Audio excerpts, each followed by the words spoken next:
முக்கிய செய்திகள். இந்தியா பாகிஸ்தான் போரை தாமே நிறுத்தியதாக 14வது முறையாக ட்ரம்ப் பேச்சு. இஸ்ரேல் ஈரான் போரை விரைவில் முடிவுக்கு கொண்டுவர நடவடிக்கை என அறிவிப்பு.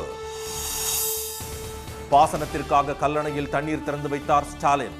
குறுவை சாகுபடி செய்துள்ள காவிரி டெல்டா விவசாயிகள் மகிழ்ச்சி. சீக்கியரை காலணியால் தாக்கியதாக மத்திய அமைச்சர் மீது வழக்கு. வெறும் காகிதத்தை வீசியதாக பாஜக விளக்கம். அமெரிக்காவில் அதிபர் பிறந்த நாளில் நடத்தப்பட்ட ராணுவ அணிவகுப்பு. அரசுக்கு எதிராக நாடு முழுவதும் லட்சக்கணக்கானோர் ஆர்ப்பாட்டம்.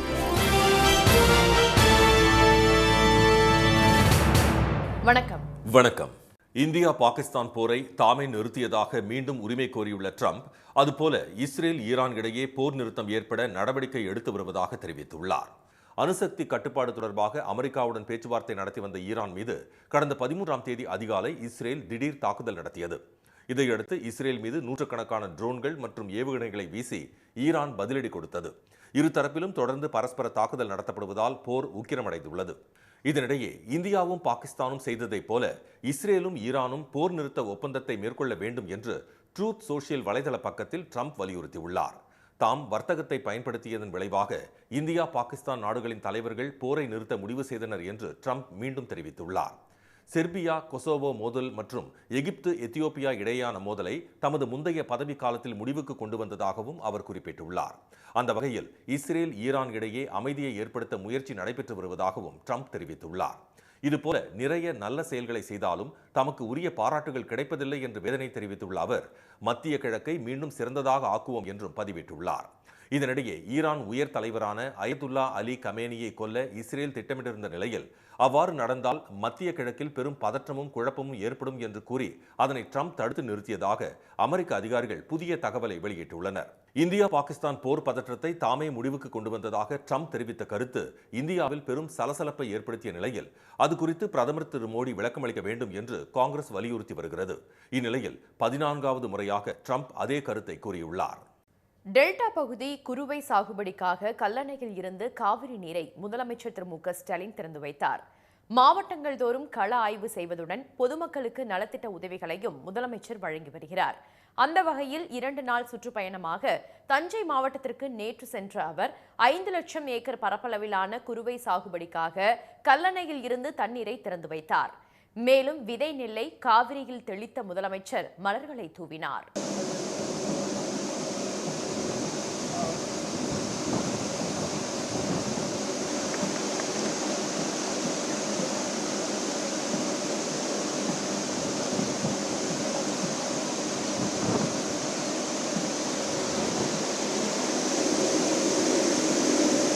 கல்லணையில் குறிப்பிட்ட நாளில் தண்ணீர் திறக்கப்பட்டுள்ளதால் நடப்பாண்டு மகசூல் அமோகமாக இருக்கும் என்று டெல்டா விவசாயிகள் மகிழ்ச்சி தெரிவித்துள்ளனர்.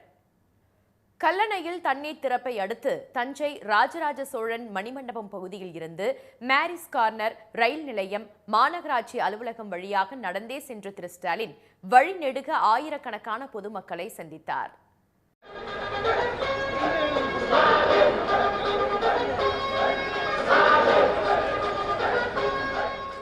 தஞ்சை பழைய பேருந்து நிலையம் அருகே கலைஞரின் 9 அடி உயர முழு உருவ வெண்கல சிலையை திரு ஸ்டாலின் திறந்து வைத்தார்.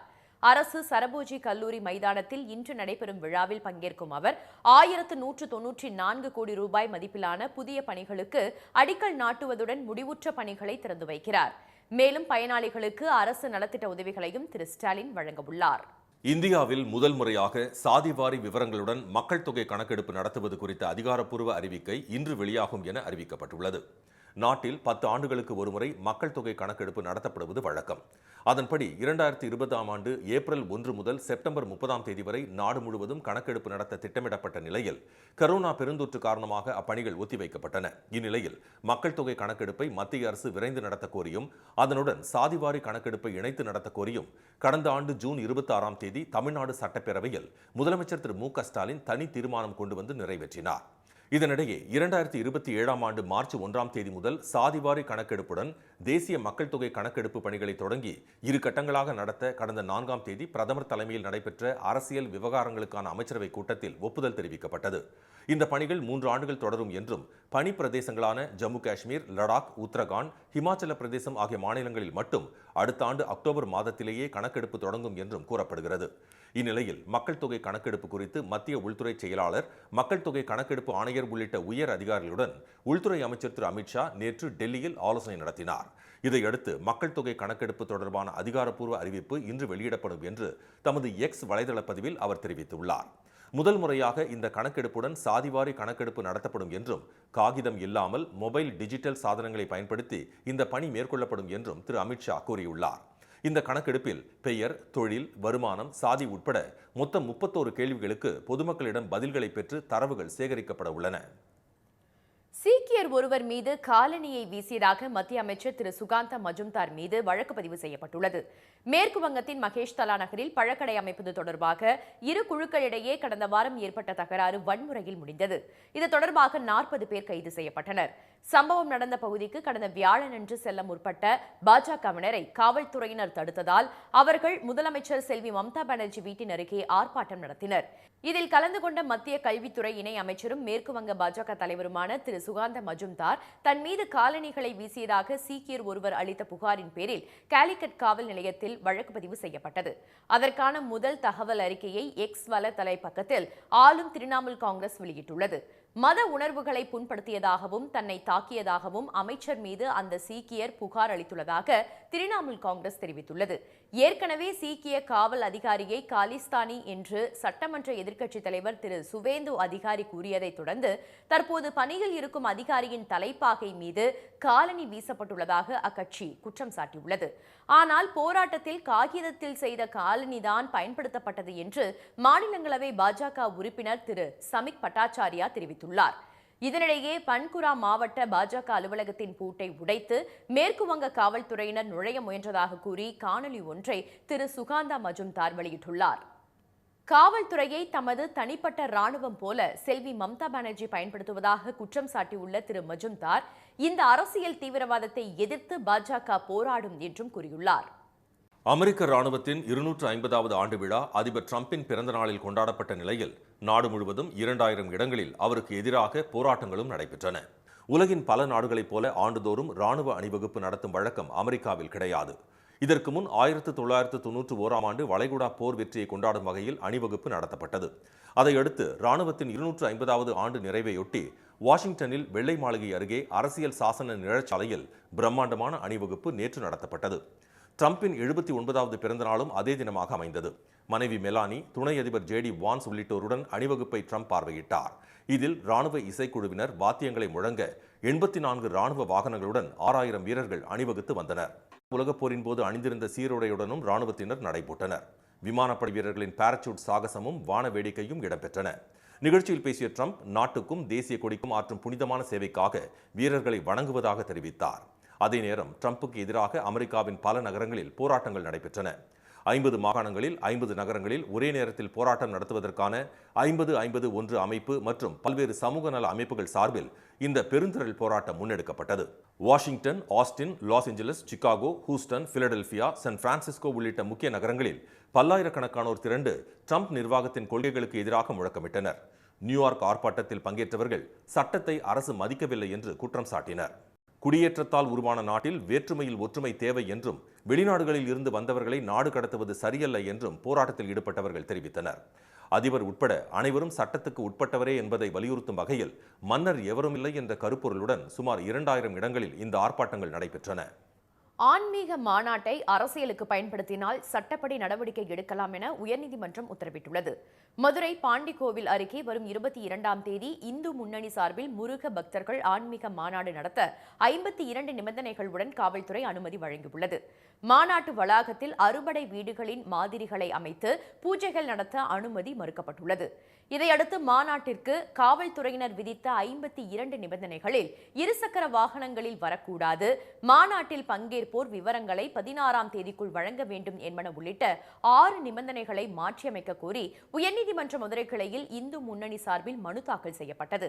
மாநாட்டுக்கும் அறுபடை வீடுகள் அமைக்கவும் அனுமதி வழங்கக்கூடாது என மக்கள் கலை இலக்கிய கழகம் மற்றும் அர்ச்சகர் பயிற்சி பெற்ற மாணவர்கள் சங்கம் சார்பில் இடையீட்டு மனுக்களும் தாக்கல் செய்யப்பட்டன. இந்த மனுக்களை விசாரித்த நீதிபதி திரு பி புகழேந்தி அறுபடை வீடுகளின் மாதிரி அமைத்து பூஜை நடத்த அனுமதித்தும் இந்து முன்னணி ஆட்சேபம் தெரிவித்த நிபந்தனைகளை மாற்றம் செய்தும் உத்தரவிட்டார். இந்த மாநாடு அரசியலுக்காக நடத்தப்படுகிறது என இடையீட்டு மனுதாரர்கள் சார்பில் அச்சம் தெரிவிக்கப்பட்டுள்ளதாக உத்தரவில் கூறப்பட்டுள்ளது. அதற்கு ஆதாரமாக நாளிதழ்களில் வெளியான இந்து முன்னணி மாநில தலைவர் மற்றும் மத்திய அமைச்சரின் பேட்டிகள் தாக்கல் செய்யப்பட்டுள்ளன என்று நீதிபதி சுட்டிக்காட்டியுள்ளார். மத அமைப்புகளை அரசியலுக்காகவும் பிற கட்சிகளுக்கும் பயன்படுத்தினால் 1988 ஆண்டைய மத நிறுவனங்களை தவறாக பயன்படுத்துவதை தடுக்கும் சட்டத்தின் கீழ் நடவடிக்கை எடுக்கலாம் என்றும் இந்த சட்டத்தின் 6வது பிரிவு மத அமைப்புகள் நடத்தும் நிகழ்ச்சிகள், கூட்டங்கள், ஊர்வலங்களை அரசியல் நடவடிக்கைகளுக்கு பயன்படுத்த தடை விதிக்கிறது என்றும் உத்தரவில் கூறப்பட்டுள்ளது. இந்த மாநாட்டால் மத நல்லிணக்கம் சீர்குலைக்கப்பட வாய்ப்பு இருப்பதாக அரசு தரப்பில் அச்சம் தெரிவிக்கப்பட்டதுடன் அதற்கு ஆதாரமாக திருப்பரங்குன்றம் ஆர்ப்பாட்டத்தில் சிலரின் பேச்சுக்கள் சுட்டிக்காட்டப்பட்டுள்ளது என்றும் நீதிபதி குறிப்பிட்டுள்ளார். எனவே இந்த மாநாட்டின் மத நல்லிணக்கம் காப்பாற்றப்படுவதை உறுதி செய்ய வேண்டும் என்றும் நீதிபதி உத்தரவில் கூறியுள்ளார். கீழடி ஆய்வறிக்கையை மத்திய அரசு ஏற்கும் வரை தமிழர்களின் போராட்டம் தொடரும் என்று மார்க்சிஸ்ட் கம்யூனிஸ்ட் எம்பி திரு சு வெங்கடேசன் திட்டவட்டமாக தெரிவித்துள்ளார். சிவகங்கை மாவட்டம் கீழடியில் 2014ஆம் ஆண்டு முதல் நடைபெற்ற அகழாய்வு குறித்த அறிக்கையை மத்திய தொல்லியல் துறை அதிகாரி திரு அமர்நாத் ராமகிருஷ்ணன் 2023ஆம் ஆண்டு மத்திய அரசிடம் சமர்ப்பித்தார். அந்த அறிக்கையில் உள்ள வரலாற்று தகவல்களுக்கு அறிவியல் பூர்வமான கூடுதல் ஆதாரங்கள் தேவை என கூறி மத்திய தொல்லியல் துறை திருப்பி அனுப்பியதற்கு பல்வேறு தரப்பில் இருந்து கண்டனங்கள் எழுந்தன. இந்நிலையில் தந்தை பெரியார் திராவிடர் கழகம் சார்பில் கீழடி தொடரும் வஞ்சக அரசியல் என்ற தலைப்பில் சென்னையில் கருத்தரங்கம் நடைபெற்றது. இதில் சிறப்பு விருந்தினராக கலந்து கொண்ட திரு சு வெங்கடேசன் கீழடி அறிக்கையை விரைந்து வெளியிட வேண்டும் என்று வலியுறுத்தினார். எங்க கேட்கணும், நீ அயோத்தியில கார்பன் டேட்டிங் பண்ணீங்களா அல்லது மற்ற இடங்கள்ல இங்க ஏற்கனவே சொன்னது போல துவாரகால கார்பன் டேட்டிங் பண்ணீங்களா? அங்கெல்லாம் கரிம ஆய்வு எதையும் பண்ண மாட்டீங்க. இங்க நாங்க இவ்வளவு பண்ணா அதுக்கு காசு கொடுக்க மாட்டீங்க. அதையும் மீறி பண்ணி அறிக்கையை கொடுத்தா அறிக்கையை வெளியிட மாட்டேற. அதையும் மீறி கேள்வியை நாடாளுமன்றத்தில் கேட்டால் அறிக்கையில சயின்டிஃபிக் எவிடன்ஸ் பத்தலைன்னு சொல்ற. உன் நோக்கம் என்னன்றது எங்களுக்கும் தெரியும், எல்லாருக்கும் தெரியும். ஒரே நாடு ஒரே பண்பாடு ஒரே வரலாறு என்பதற்கு முரண்பாடாக கீழடி வரலாறு இருப்பதால் மத்திய பாஜக அரசு ஆய்வறிக்கையை வெளியிட மறுப்பதாக கருத்தரங்கில் பேசிய பேராசிரியர் திரு கருணானந்தன் குற்றம் சாட்டினார். கீழடியின் காலம் கிமு 8ஆம் நூற்றாண்டு என்பதால் அவர்கள் தொடர்ந்து காலம் தாழ்த்தி வருவதாகவும் அதனை குறைத்து காட்டினால் ஏற்றுக்கொள்வார்கள் என்றும் அவர் கூறினார். தூத்துக்குடியில் நடைபெற்ற நெய்தல் கலை திருவிழாவில் கலந்து கொண்ட ஆயிரக்கணக்கானோர் கிராமிய கலை நிகழ்ச்சிகளை ஆர்வமுடன் கண்டு ரசித்தனர். தமிழர்களின் பண்பாடு, கலை மற்றும் நாகரிகத்தை போற்றும் வகையில் தூத்துக்குடி தொகுதி மக்களவை உறுப்பினர் திருமதி கனிமொழி முன்னெடுப்பில் 4வது நெய்தல் கலை திருவிழா கடந்த 13ஆம் தேதி கோலாகலமாக தொடங்கியது. நிறைவு நாளான நேற்று தூத்துக்குடி மாவட்ட அரசு இசைப்பள்ளி மாணவர்களின் மங்கள இசை மற்றும் நடனம், நாட்டுப்புற இசை நிகழ்ச்சி உள்ளிட்டவை நடைபெற்றன. இந்த நெய்தல் கலை விழாவில் தமிழ்நாட்டின் பல்வேறு பகுதிகளில் இருந்து 300க்கும் மேற்பட்ட நாட்டுப்புற கலைஞர்கள் பங்கேற்றனர். கரகாட்டம், மயிலாட்டம், ஒயிலாட்டம், பறையாட்டம், துடும்பாட்டம், ஜிம்ப்லாம் மேளம், பொய்க்கால் குதிரை உள்ளிட்ட 20க்கும் மேற்பட்ட பாரம்பரிய கலை நிகழ்ச்சிகள் நடைபெற்றன.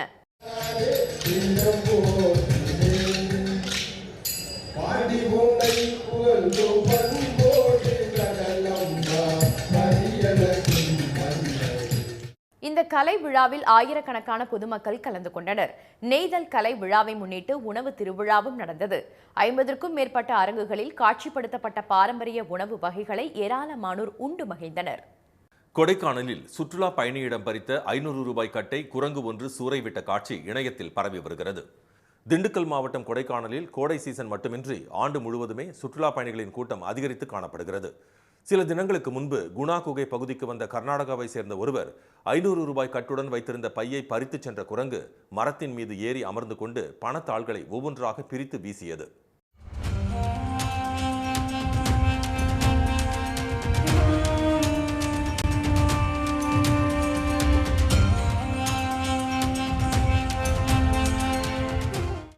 சுற்றுலா பயணிகள் மேல் 500 ரூபாய் தாள்கள் பூத்துவலாக விழுந்தன.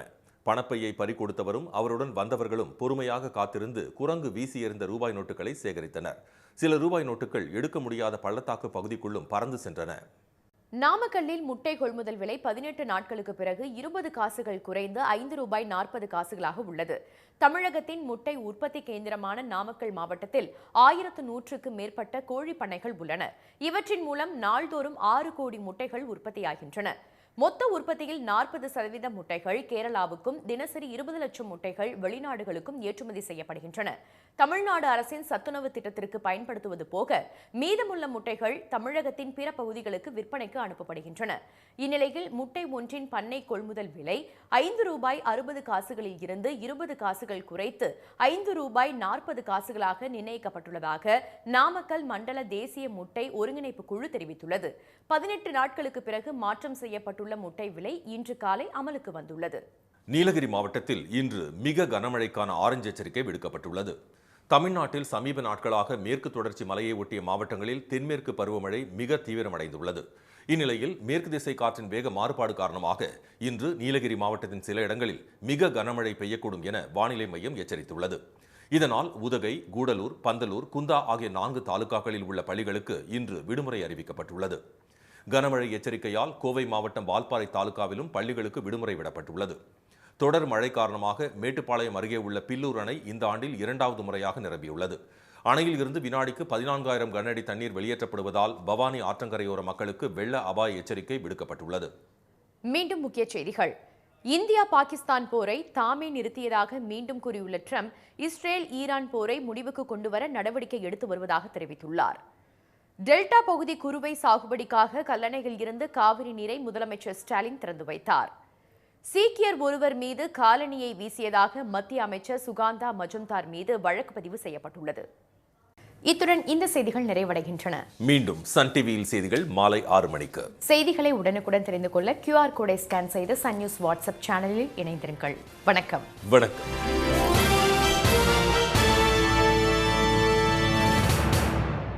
உடனுக்குடன் செய்திகளை தெரிந்து கொள்ள சன் நியூஸ் பெல் ஐகானை கிளிக் பண்ணுங்க.